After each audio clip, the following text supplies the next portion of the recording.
In this video, you'll discover some surprising ways as to how you can reverse fatty liver.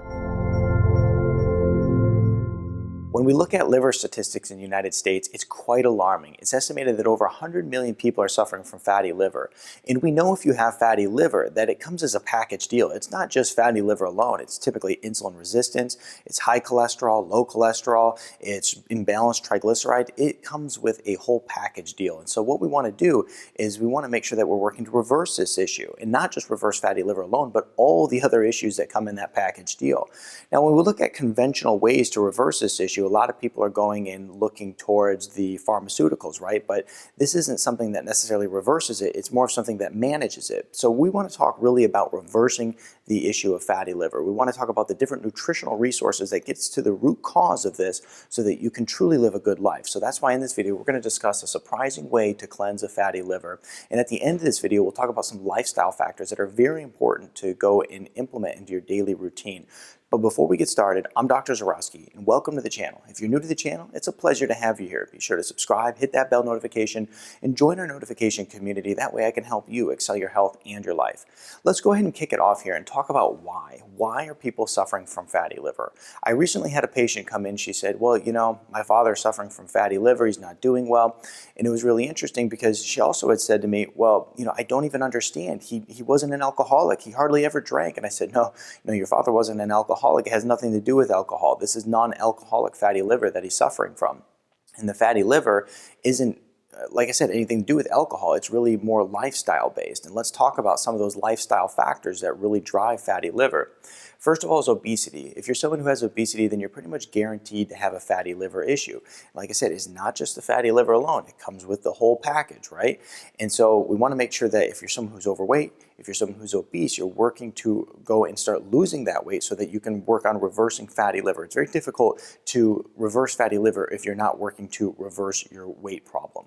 Next here is insulin resistance. Now, a lot of people out there are suffering from insulin resistance. We talk about it all the time. We talk about on this channel the proper food to eat, all the things that you have to know in order to reverse insulin resistance. Well, if you want to reverse fatty liver, you really have to work on reversing insulin resistance as well. This particular problem is also a major factor for people who are suffering from fatty liver. Belly fat's a big one too, because we talked about obesity, but you don't have to be obese to have fatty liver. If you have an extra 5, 10, 15 pounds of belly fat, that really bad visceral fat, then essentially what you're going to find is that you are highly likely to have a problem with fatty liver. High carb diets, okay? A lot of people are eating an enormous amount of carbohydrates today. Whether it's waking up in the morning and eating things like muffins and bagels to eating pastas and pizzas and all those different things, it's just too much. The human body is not designed for that. And so we have to be very careful of these high carb diets and work on eating a low carb diet. High sugar diets as well. Interestingly, I always use the statistic that people are consuming about 120 pounds of sugar per year. When I was doing some research as of recently, I found a statistic by the Department of Health and Human Services that people are consuming about 152 pounds of sugar per year. So this actually far exceeds what I was utilizing before. I thought with all these videos I've been doing, people would start eating less sugar. Maybe it would help the trend a little bit, but in fact it's actually went up since I originally found that statistic of 120 pounds a year. So we have to make sure that we're getting rid of these high sugar diets here. I mean, the sodas, all this stuff. And then of course, poor gut health. Poor gut health is a major problem in today's society. People are eating so poorly. There's so many toxins in the food. There's things like glyphosate within many of the good, healthy vegetables that people are trying to eat, in the fruits and all that. We have to be very careful with this because, it's the gut health issues that are very silent that are hurting a lot of people, right? It's the leaky gut that's causing autoimmune crises. It's not just Crohn's or ulcerative colitis, the ones that are very obvious that people have. It's some of the ones that are not so obvious. So these are some of the major issues that people are facing fatty liver problems today. Let's go ahead and jump into some of the very specific nutritional resources, some of these very important nutrients that are going to be utilized in order to help reverse fatty liver. First is going to be N-acetylcysteine. Okay, N-acetylcysteine is very powerful. It's a very light supporter of glutathione, which is going to be incredibly powerful for reversing fatty liver. So it promotes the creation of glutathione. It's going to support detoxification. Now, when we look at glutathione, it is one of the most powerful antioxidants in the body, and so it's incredibly powerful and it's incredibly powerful when we have liver problems. And so it's going to support that detoxification process of the liver, right? The liver is constantly going and sweeping up toxins from around the body. And so it's important to make sure that we're actually putting that extra support back into the liver so that the liver can detoxify itself, so that it can properly function. Now, a lot of people with poor quality diets, they have a lack of antioxidants in their diet. They also have a lack of glutathione, and they have a lot of toxins. And so it is very, very hard on the liver.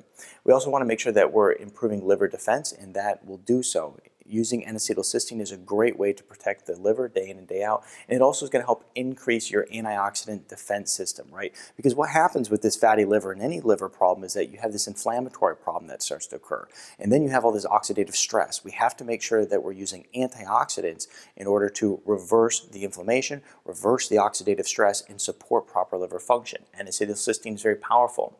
Now let's talk about milk thistle seed extract. So this has also been very, very much proven in the research to be very powerful here.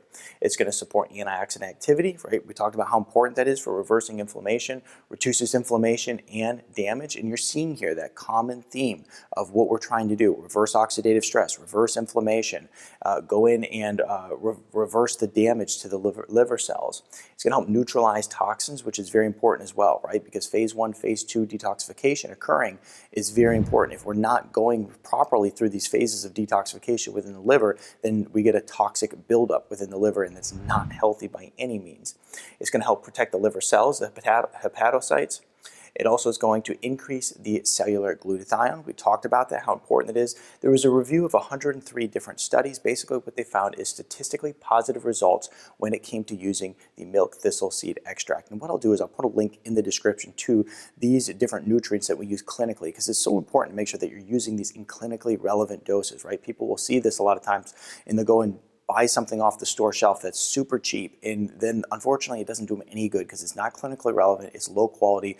And so what we want to do is make sure that we're using clinically relevant doses, and I'll put a link in the description to the one that we're using in my clinic.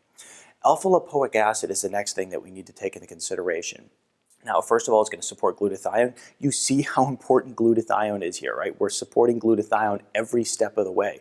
Glutathione is incredibly important for liver health, and there's a lot of studies out there on how it's actually going and help reverse liver damage for anybody who's suffering from any liver problem. Regenerates antioxidants, vitamin C and E, improves the liver immune defense, supports healthy nitric oxide levels, which is very important because that nitric oxide starts to creep up when people are having fatty liver issues or any type of liver issues. Supports proper CoQ10 ratios in the mitochondria, which is very important too, because if our energy system, which is basically the mitochondria, if our energy system isn't functioning properly, then we're not able to detox the liver. We're not able to regenerate liver cells. We're not able to protect the liver properly. We have to make sure that we have proper mitochondrial function. This supports that. Let's move on to selenium, because selenium is very powerful as well. Now, it's going to help decrease inflammation. It's going to give the glutathione detoxification support. Once again, touching on that glutathione, you're seeing how important it is. Increase hepatocytes antioxidants defense system, which is going to be important, and then also supports the normal structure and function of not only the liver, but also the kidneys, right? The liver is not the only detox organ in the body, so is the kidney, and so we want to make sure that we're not only supporting the liver, but supporting the kidney through this process as well. And then it's going to support natural immune defense, which is very important, because as your immune health starts to go, your liver health starts to go, and vice versa. So we want to make sure that we are supporting the body in its entirety, right? It's taking that multifaceted approach to reversing this fatty liver issue. Let's talk about some lifestyle changes that are incredibly important, right? Because first of all, we talked about how it's happening. And so of course, when we look at all those reasons that are causing fatty liver, we have to talk about how to stop those reasons. And then we have to look at the nutritional approach, right? This is how we look at this from a clinical standpoint. And then we have to look at the nutritional approach to it. And then of course, you know, just take this whole approach to making sure that we're doing it correctly. We're reversing it, getting at the root cause. So first of all, ditch the sugar. Okay, if you're someone who's drinking sodas, you're eating high sugar foods, if you're eating a lot of candy, any of these things that are high in sugar, we have to make sure that we're getting rid of them. And of course, we have to get rid of the not so obvious sugar, the healthy bars, the different health snacks loaded with sugar, the gluten-free stuff loaded with sugar, the different teas that were the better alternative to pop and sodas. And so we have to make sure that we're ditching that sugar in order to improve our liver health. Exercise is essential. I recently did a video on how important exercise is to your overall health, and especially if you're someone who is suffering from insulin resistance. And if you have fatty liver, you likely are. If you're suffering from insulin resistance, it's very important to make sure that we're doing daily exercise. I had mentioned that the best type of exercise is going to be high intense interval training. And I also talked about how when you increase the intensity, you basically drive down those insulin levels and those glucose levels, which is really powerful. So we want to make sure that we're exercising daily. We have to eat low carb. It's so important to make sure that we're eating low carb, because it's the high carb, high sugar diets that really participated in getting us in this position. So, whether you're eating a ketogenic diet, a good, healthy, low carb diet based on whole foods, no sugar, no grains, that kind of thing, it's very important to make sure we're cleaning up our diet. And then, of course, stop eating grains, okay? So a lot of people who are eating a lot of breads, eating a lot of sandwiches, a lot of pastas, a lot of these high grain foods, we want to get rid of those altogether, because we want to fix the insulin resistance. We want to slow the inflammation in the body, dampen that inflammation response, and then of course work on fixing the liver. Now, hope you enjoyed this video. Give it a thumbs up and check out this video over here that I did on no sugar, no carb foods, because guess what? If you're someone who is suffering from this issue, you got to clean up your diet. This is a great place to start. No sugar, no carb foods. Start here today. Now, when it comes to meat, we always want to make sure we're choosing good, sustainably raised sources for meat. We want to make sure that we're not just getting the cheapest thing that we can find.